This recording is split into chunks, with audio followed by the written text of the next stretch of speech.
So guys, the 3-4-3 formation of Rúben Amorim is collapsing at Manchester United, and not because the structure is bad, but because of the players do not have the technical consistency to properly execute this pattern. So in today's video, you're going to be breaking down the situation of Manchester United's system and why the system is failing at Manchester United, and so how small technical errors are spoiling and destroying Manchester United attacking sequences. So guys, let's dive into this video together and break down all the issues of Manchester United under Rúben Amorim.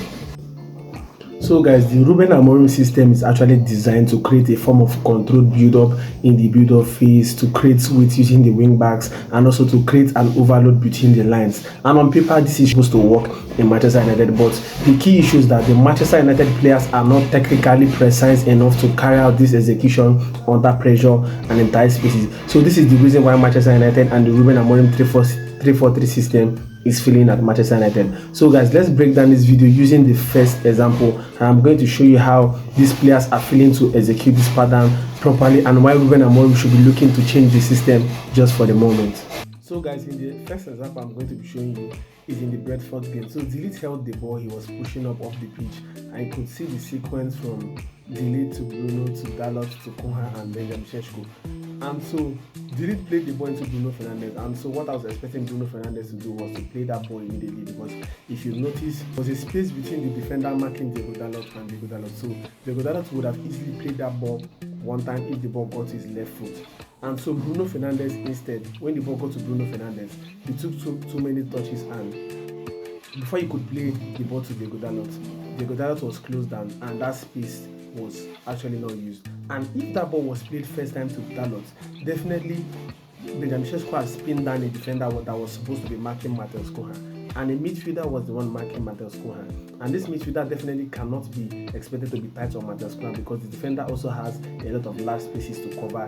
He has his own area and zone to cover, and so that would have given Matheus Cunha the room to make that runs in behind for Diogo Dalot to play that pass to him. But because of the so many touches taken by Bruno Fernandes, he could not play the ball one touch, and before he could release Diogo Dalot to play the ball, definitely the ball was hooked out of the leg of Diogo Dalot. So this is how moments of mistake and not having that preciseness or accuracy can be able to spoil the rhythm of the Rúben Amorim 3-4-3 system. I feel that the system is too fragile and it's too predictable, and because I know that in every system in football, definitely there are bound mistakes that are supposed to happen. Mistakes are supposed to happen, errors are supposed to happen. But in a system whereby one error is just going to make everything to go bad, definitely you have to cushion that system, and that is what I've been seeing so far from the Rúben Amorim 3-4-3 system. If one error is being made based on tactical or technical inconsistency, it definitely leads to a goal or something dangerous for Manchester United.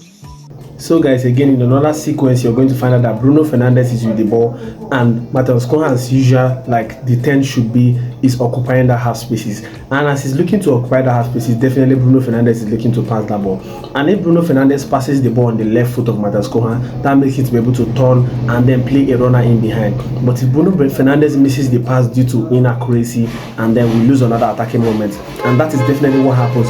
Bruno Fernandes was not able to play on the left foot of Matheus Cunha, which is going to cause him to turn very well and then play a runner in behind. Instead, he placed hit on his right foot, which was behind, and so that caused Matheus Cunha to be dispossessed. So that tells you that Rúben Amorim's formation definitely platforms Manchester United players in the right positions, but these players don't possess the technical ability to play this system. They are not delivering based on the systems and the rules they are being asked to play, while those that are able to play in these rules lack the technical consistency to play in that role effectively.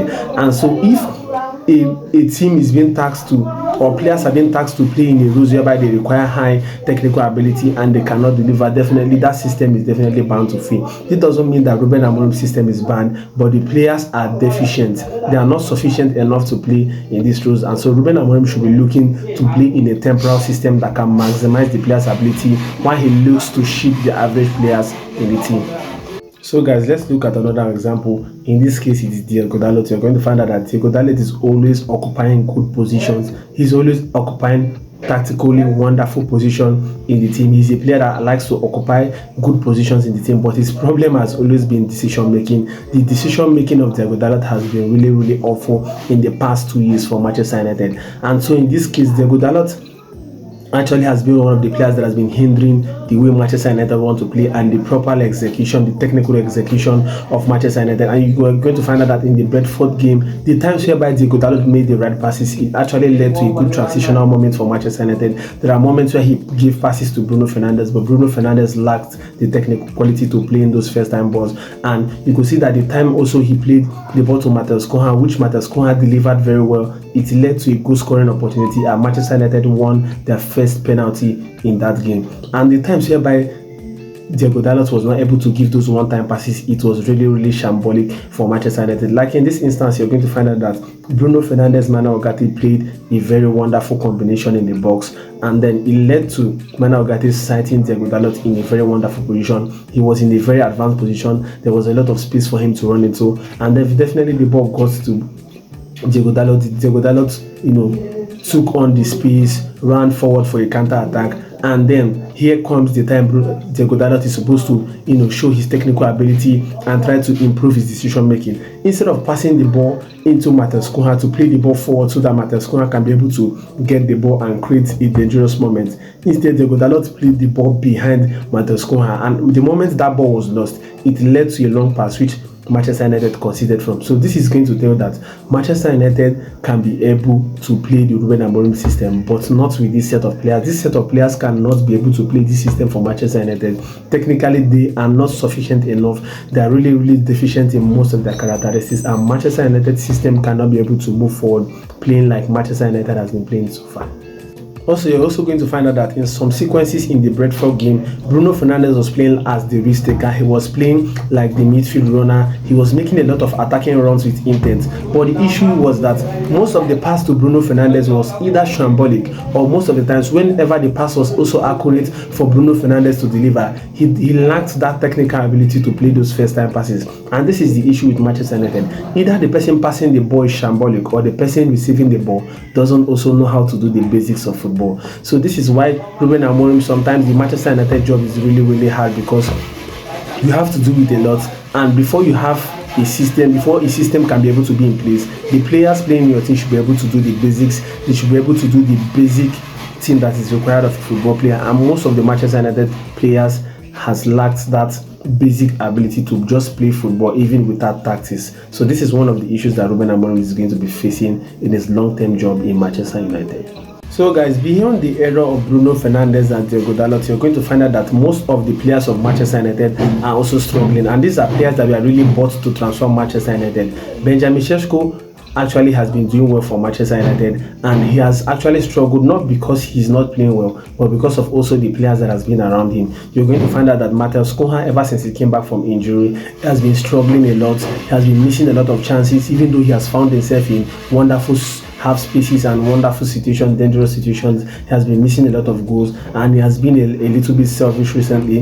And for Brian Mbeumo, he had a very poor game against Brentford, and he lacked some kind of technical consistency during tight spaces and whenever he was put under pressure. But definitely Brian Mbeumo, we know he's a good player, but we also need that form of consistency from him. And also for Patrick Dogu has been the Manchester United player so far that has always been in a very wonderful position, that has always been in dangerous situation, but he has failed to utilize his chances. And you're going to find out that in the Brentford game, in one situation, he had the option to play a pass directly into Benjamin Sesko by playing with his right foot, but instead of using his right foot to find that pass into Benjamin Sesko, instead Patrick Dogu chose to pass the ball back to Ligt, which destroyed that attacking moment. So these are the technical inconsistency I'm talking about. He was too dependent on his left foot that he couldn't just play the ball directly to Benjamin Sesko with his right foot, and that destroyed every attacking system or attacking sequence of Manchester United. So these are the basics that the players of Manchester United are supposed to work on before even talking about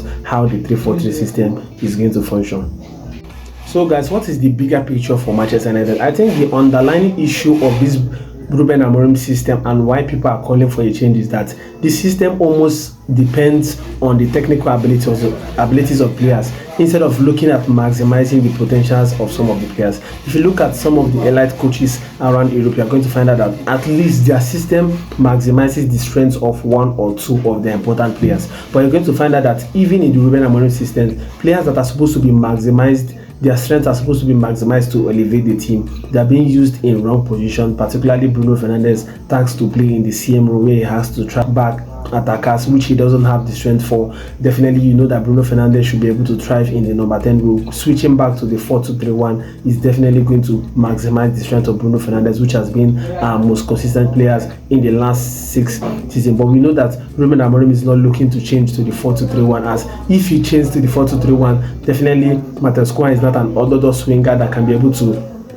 play effectively in the left wide midfield role, so definitely he's also going to struggle. So definitely Rúben Amorim needs a hybrid system that is going to try to maximize and highlight the strengths of our players, which is going to also help us temporarily, because in a good team, definitely not all the players are good players. There are players that are known for carrying the weight of the team, and so definitely if Manchester United can be able to work on some little details, if Rúben Amorim can change a little bit of his tactics, not just the formation but a little bit of his tactics, the execution level, is going to help us, because the technical ability and consistency of other players in the team is also going to carry the less technical players along. So guys, I want you guys to drop your thoughts on the comment section on if Rúben Amorim is going to change the system, or if we are going to see a change in our game against Sunderland on Saturday afternoon. I want you guys to like, to share, to subscribe to Tactical Trafford, as you'll be seeing more videos on Manchester United. See you guys in my next video. Ciao.